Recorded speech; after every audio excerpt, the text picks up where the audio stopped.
operations and from the paramilitaries there. And we should remember that in that area of Colombia also, they have built the largest prison in South America. And why do they have a prison? Because they're trying to throw people off of their land. And what happens when people get deterritorialized, when they get displaced, and there is nowhere to go? Where do they end up?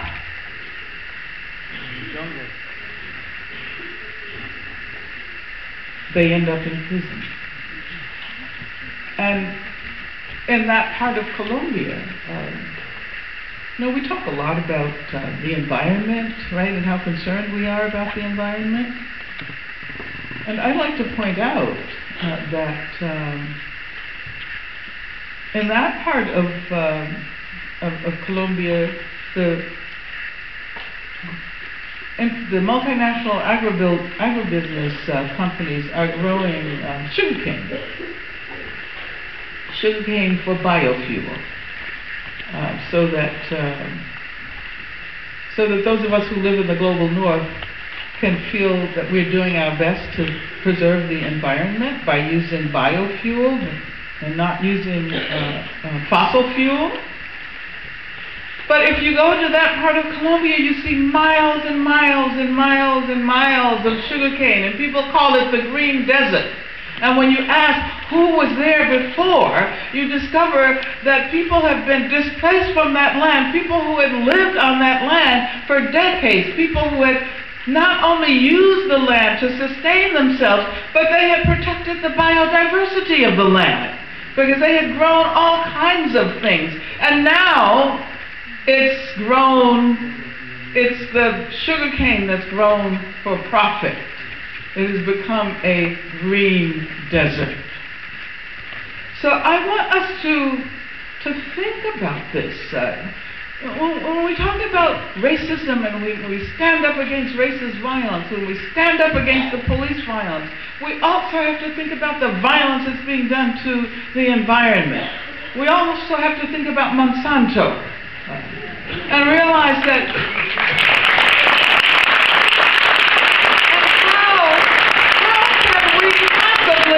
how can we possibly consume food that can be traced to Monsanto, because Monsanto started as a pesticide company.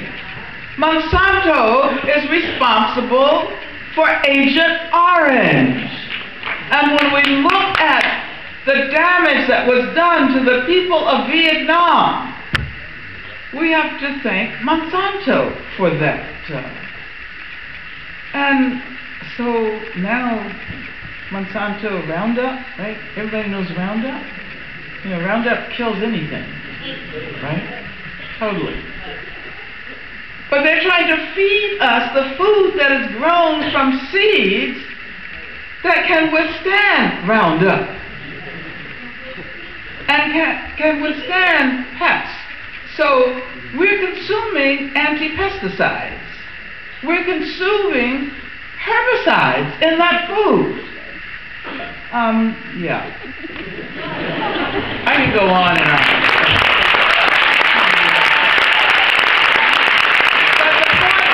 But the point I want to make is that when we think about resistance to racist violence, we have to acknowledge the intersectionality of struggles. The intersectionality of struggles. Now, there have been, interestingly enough, in response to recent movements, going back to perhaps the Trayvon Martin case, but especially since this summer, the Ferguson demonstrations that have represented a new movement, Black Lives Matter, for example. The We Charge Genocide, the Justice League, the Black Youth Project in Chicago. There have been a lot of questions about leadership, right? You heard people saying, well, who are the leaders? Where are they? Up there. Or where is he? Up there. They don't necessarily ask, where are they? They ask, where is he? Because we're so accustomed to being presented with a leader. And, of course, that leader has to be a man.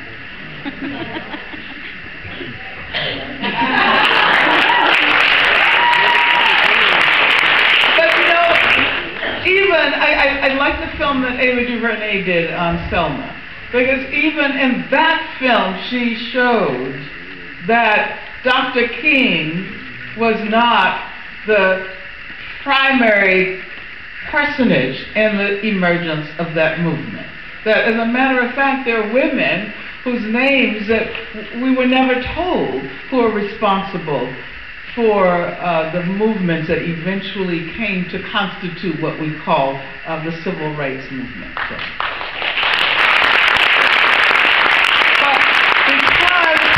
Did not see the recognizable masculinist leadership that is associated with anti-racist movements of the past. The response has been, this movement is not really a movement because it has no leaders. They have no demands. And of course, black women and women of color have been involved in radical organizing for a very, very long time. And I think it's important to point out that the sustained character of the Ferguson demonstrations was largely because of black women, skilled organizers, who brought a very different model of leadership.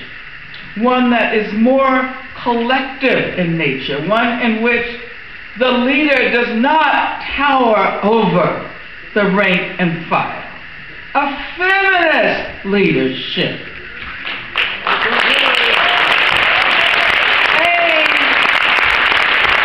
queer leadership.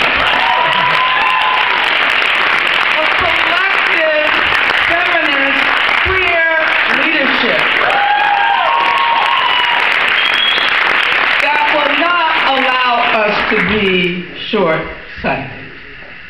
And so they have insisted that black lives matter, that black women's lives matter, that black trans women's lives matter.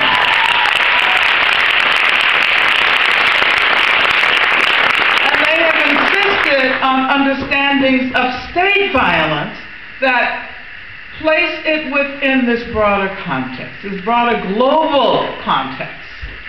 But at the same time, they have insisted on understandings of state violence that also lead to intimate violence.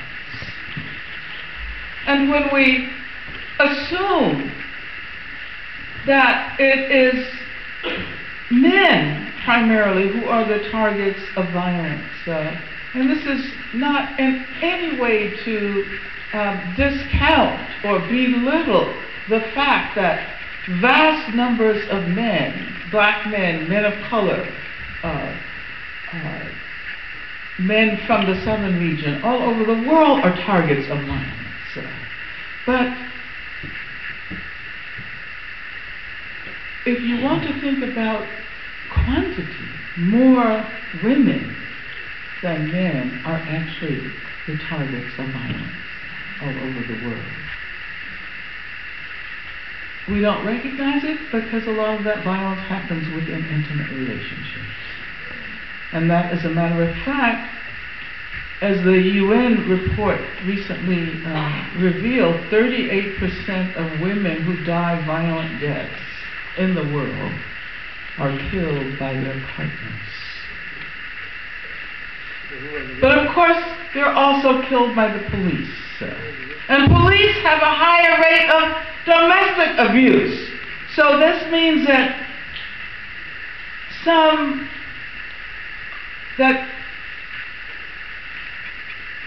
people killed by the police were their partners I mean, it's complicated because oftentimes we have to think about the fact that some of the same people who are victims and targets of violence become perpetrators of violence.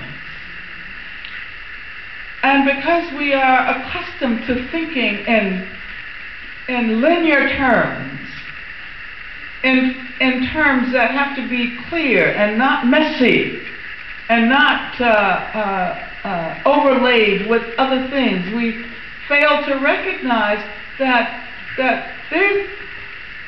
there's what you might call circuits of violence, or an economy of violence, in which sometimes the targets of violence become the perpetrators of violence. As a matter of fact, we know that in terms of abuse that happens within families, and in terms of child molestation, it is almost always the case that those who engage in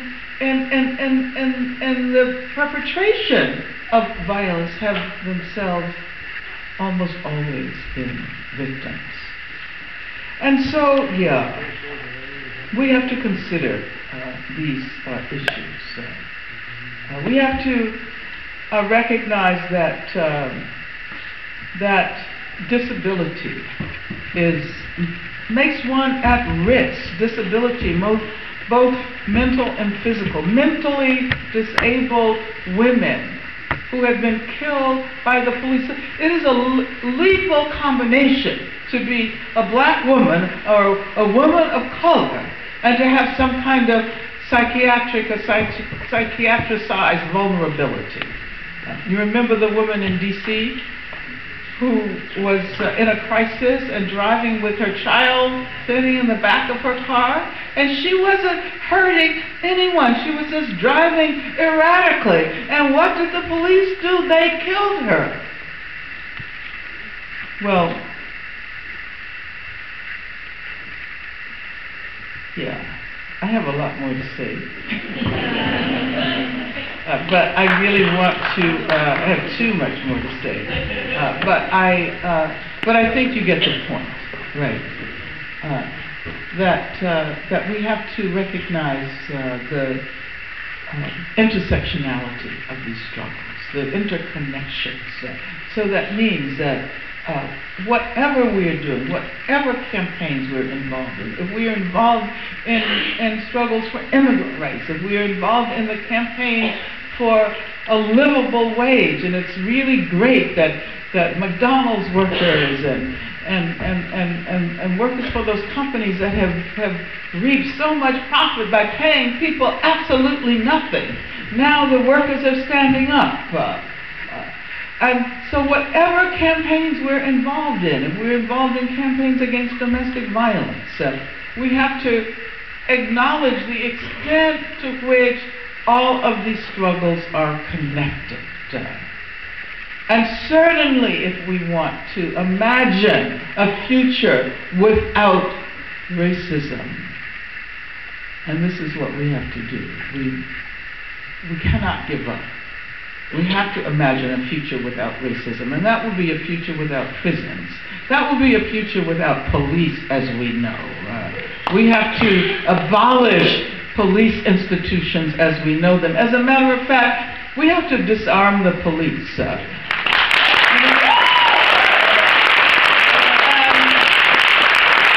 of fact, I think we need to get rid of all guns. Let's disarm everybody.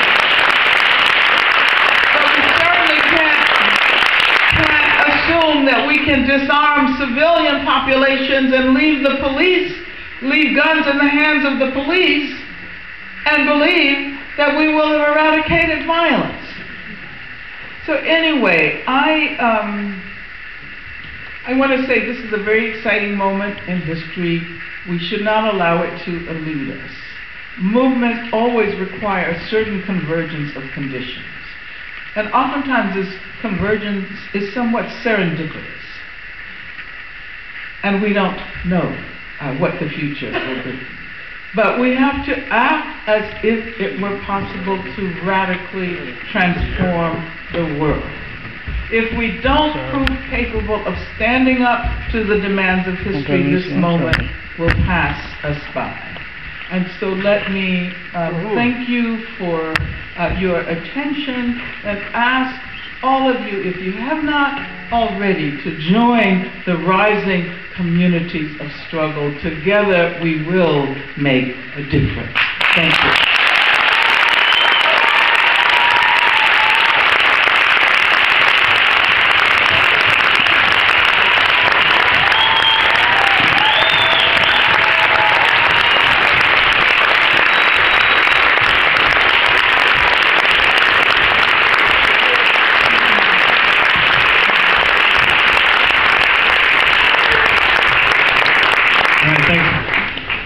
We're now going to move to the question and answer portion of the program. Can I see the hands of our mic runners?